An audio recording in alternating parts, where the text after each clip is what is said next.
Je vais te dire dans cette vidéo aussi que parfois on a l'impression en couple qu'on n'aime plus l'autre. Parfois ce qu'on désire c'est courir loin. C'est courir loin, c'est partir loin. Et en plus de cela, on est dans une génération où quand quelque chose ne nous convient pas, on met à la poubelle. Mais toujours est-il qu'il y a des choses qu'on ne peut pas mettre à la poubelle aussi facilement, aussi rapidement. Donc, parfois on est dans le couple, on pense que non, c'est le moment de partir. Parfois on a toutes les raisons évidentes de partir. Parfois il y a eu des infidélités. Parfois il y a eu des trahisons. Parfois on a fait face au manque de soutien. Parfois on ne se sent pas aimé. Parfois il y a des raisons évidentes. Et de cela on pense qu'il est temps de partir parce qu'on ne s'aime plus, parce que je n'aime plus l'autre. Voici le conseil que je donne en séance au couple. Kados, kados, kados, kados, kados. Bonjour et bienvenue sur Famille Cadeau, j'espère que tu vas bien. Dans cette vidéo, je viens parler des couples. Ce sera ma première vidéo depuis que je me suis lancée sur YouTube de parler des couples. Alors, dans cette vidéo, je viens m'adresser à ces couples-là qui se sont rencontrés, se sont mariés. Au début de leur relation, tout allait bien, c'était l'amour parfait.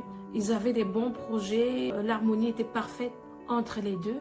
Puis, arrivé à un moment donné, à force d'avoir des déceptions, à force des incompréhensions, à force d'avoir des problèmes de communication, à un moment donné, la communication s'est cristallisée et ils ont l'impression qu'ils n'avancent pas. Et parfois, il y a cette petite idée même à ce moment-là qui vient en tête, et si on se séparait. Je vais également parler à quelqu'un qui est dans un couple marié et qui est rendu à ce moment de son couple où il se demande si ça vaut la peine de continuer ou pas. Dans cette vidéo, je vais t'amener dans la parole et on va voir ensemble ce que tu pourrais faire pour remédier à la situation. En accompagnant les couples, ça va faire déjà 5 ans presque que je le fais par la grâce de Dieu. J'ai remarqué que parfois, les personnes viennent en disant « Je n'aime plus mon mari, je n'aime plus mon épouse et ce que je veux, je vais divorcer et j'aimerais juste que tu pries pour moi, que Dieu me donne la force de traverser ce moment dans la paix. » En les accompagnant, les personnes se rendent compte que non, en fait, ils croyaient qu'ils n'aimaient pas la personne, mais en réalité, ils aimaient encore la personne. Mais juste que leur amour avait été caché sous les décombres d'incompréhension, d'injustice, de manque de pardon, de rancune, et ainsi de suite, et ainsi de suite. Je vais lire avec toi la parole de Dieu dans Apocalypse 2, du verset 2 au verset 4. Je lis la parole du Seigneur, c'est dans la Bible du Seigneur. « Je connais ta conduite, la peine que tu prends et ta persévérance. Je sais que tu ne peux pas supporter les méchants. Tu as mis à l'épreuve ceux qui se prétendent apôtres et qui ne le sont pas. Tu as décelé qu'ils mentaient. Tu as de la persévérance. Tu as souffert à cause de moi et tu ne t'es pas laissé. Cependant, un reproche à te faire. Tu as abandonné l'amour que tu avais au début. Allons, rappelle-toi d'où tu es tombé. Change et reviens à ta première conduite. » La version seconde va dire, ce que j'ai contre toi, c'est que tu as abandonné ton premier amour. Beaucoup de couples, à un moment donné, à cause de diverses souffrances, pensent qu'il n'y a plus d'espoir, qu'il n'y a plus rien à faire de ce couple, parce qu'ils ont abandonné leur premier amour.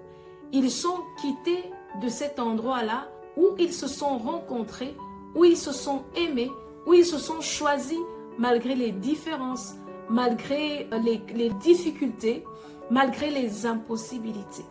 Et maintenant, ils ont laissé place aux problèmes, aux discordes, aux disputes, et ainsi de suite.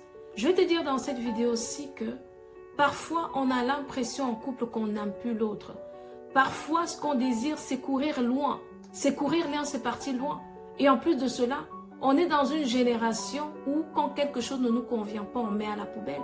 Mais toujours est-il qu'il y a des choses qu'on ne peut pas mettre à la poubelle aussi facilement, aussi rapidement. Donc, parfois, on est dans le couple, on pense que non, c'est le moment de partir. Parfois, on a toutes les raisons évidentes de partir. Parfois, il y a eu des infidélités. Parfois, il y a eu des trahisons. Parfois, on a fait face au manque de soutien. Parfois, on ne se sent pas aimé. Parfois, il y a des raisons évidentes. Et de cela, on pense qu'il est temps de partir parce qu'on ne s'aime plus, parce que je n'aime plus l'autre. Voici le conseil que je donne en séance au couple. Avant de prendre quelque décision que ce soit, retournez à votre premier amour. Retournez à cet endroit-là où vous vous êtes aimé, sans artifice, où vous êtes aimé, malgré les difficultés. Vous vous êtes rencontrés, personne ne travaillait, vous étiez dans la galère.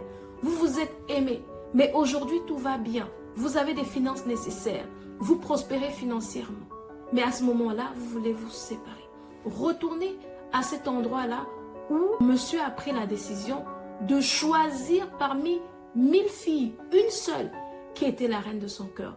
Retourne à cet endroit-là, ma soeur, où tu as vu ton mari, tu l'as regardé dans ses yeux, tu l'as aimé, tu as aimé cet homme sans rien entendre en retour. Tu l'as aimé tel qu'il était. Peut-être qu'il était dans une situation qui ne te convenait pas, il n'était même pas dans ton standard. Mais tu as trouvé en toi la force pour l'aimer. Quand on est rendu dans un moment du couple où on veut se séparer, il faut rentrer dans cet endroit-là. Il faut revenir à la raison pour laquelle j'ai choisi cet homme-là. Quelle est la raison pour laquelle j'ai choisi cette femme? C'est une clé pour s'en sortir. Pourquoi je donne ce conseil? C'est parce que au début du couple, on s'aime. Et puis un jour, il y a une trahison qui vient couvrir l'amour. Un autre jour, il y a un problème de communication qui vient cacher l'amour. Puis un jour, il y a un problème de « Ok, j'ai eu un problème, je voulais que tu me soutiennes, tu ne m'as pas soutenu. » Ça vient cacher. Et à un moment donné, l'amour est encore là, l'amour est vivant, mais juste qu'il est caché en dessous des décombres des difficultés. Donc l'amour est écrasé par différentes difficultés. Peut-être on a eu des problèmes d'argent, on n'a pas su solver ci. L'amour est écrasé par toutes sortes de difficultés. En retournant à l'endroit de votre premier amour, vous revenez à la base. Vous revenez au début. Et là où les déceptions, les rancunes avaient pris le pouvoir sur votre capacité d'aimer l'autre et de recevoir l'amour de l'autre, vous allez reprendre le pouvoir. Vous allez reprendre le contrôle sur votre définition d'amour. Vous allez redéfinir parce que les difficultés viennent biaiser notre définition d'aimer et de recevoir l'amour. En retournant dans cet endroit du premier amour, en fait, vous allez ajuster votre définition de l'amour à la volonté du Seigneur et vous serez bénis. C'était Rosine, psychomotricienne. J'aide les parents à éduquer leurs enfants. J'aide également les couples à trouver une certaine sérénité et j'aide ceux qui le souhaitent aussi à naviguer dans leur vie pour vivre une vie de victoire. Demeure pleinement béni. Si tu n'es pas encore abonné, je te conseille de t'abonner. Je te dis à bientôt pour une prochaine vidéo. Shalom. Kados, kados, kados, kados.